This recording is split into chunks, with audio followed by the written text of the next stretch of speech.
They say war is an ugly business. It's true, unless, of course, you're a businessman, in which case war is great business. You can sell more weapons to more people, and who knows that better than the West? They have waged war all over the world, in Iraq, in Afghanistan, in North Africa, and now a new theatre has emerged, Ukraine. More than a dozen countries have promised military aid to Ukraine. Here's a quick look. The United States has pledged $350 million, the European Union $502 million, Australia $50 million, Canada $33 million, and these are the latest promises. The total assistance since 2014 is much higher. Additionally, European states are pitching in.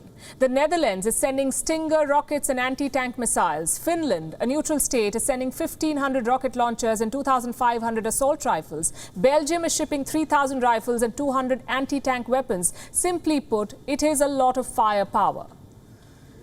But what if they're not enough? What if Russia still takes Kiev? Well, then the insurgency begins. Ukrainians have shown their spirit of resistance. Even if Russia wins, there will be opposition, and that opposition will be funded by the West.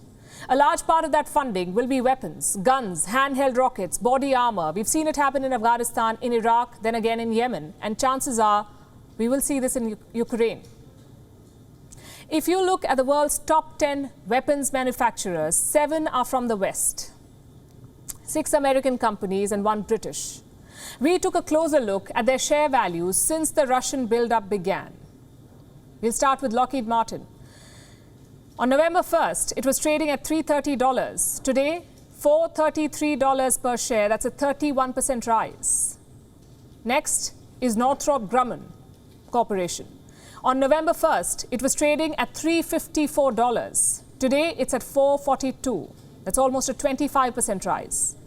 Next is General Dynamics. November 1st, trading at $201, now $234. If you do the math, that's a 16% rise. Now for the British company, BAE Systems. Since November, their share price has surged 32%. You see the trend. What does it tell you? That war is good business, and CEOs in the West know this. In January, they were boasting about the prospect of war in Ukraine. Let me show you a report by In These Times. It's a magazine published in the US. They mention remarks made by 2 CEOs. First is Greg Hayes of Raytheon. Here's what he said during an earnings call, and I'm quoting, "The tensions in Eastern Europe, the tensions in the South China Sea, all of those things are putting pressure on some of the defense spending over there. So I fully expect we are going to see some benefit from it." The second is Jim Teichlet of Lockheed Martin. Here's what he told investors, and I'm quoting again.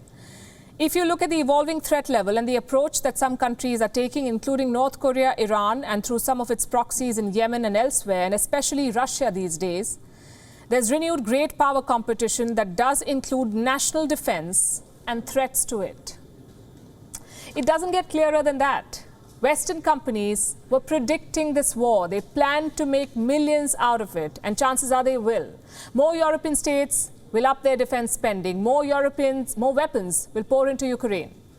And who will produce those weapons? Western arms manufacturers. It is the unsaid rule of America's military-industrial complex. The war must go on. In August, the US pulled out of Afghanistan. 6 months later, a new war has broken out. Now, just to be clear, we're not blaming the US for starting this war. We are telling you how it benefits from it. More orders, more income, more taxes. And the best part, no direct American involvement. Ukraine is not like Afghanistan or Iraq. American soldiers are not fighting in this war. So all the money and none of the sacrifice. What's more, new buyers are entering the market, like Germany and Australia. Last year, the German defense budget was 47 billion euros. This year, it has been risen to 100 billion euros. Overnight, a new market has popped up. Same with Australia. Prime Minister Scott Morrison is planning to expand defense spending. Some of that money will go to Europe. President Zelensky said, "Don't give me a ride, give me ammunition." And that's exactly what the Australian government has agreed to do. We will be committing $50 million to support both lethal and non-lethal defensive support for Ukraine. The overwhelming majority of that, that's some 70 million Australian dollars, will be in the lethal category. We're talking missiles, we're talking ammunition, We're talking supporting them in their defence of their own homeland in Ukraine, and we'll be doing that in partnership with NATO. I'm not saying this military assistance is bad. Ukraine does need weapons. I'm saying this war should not become a business. We've seen it happen before. Western leaders needlessly extend conflicts. Instead of talks, they opt for violence. That should not happen in Ukraine. If this war drags on, if there is an insurgency after it, it must happen because the Ukrainians want it, not because Wall Street can make money. WION is now available in your country. Download the app now and get all the news on the move.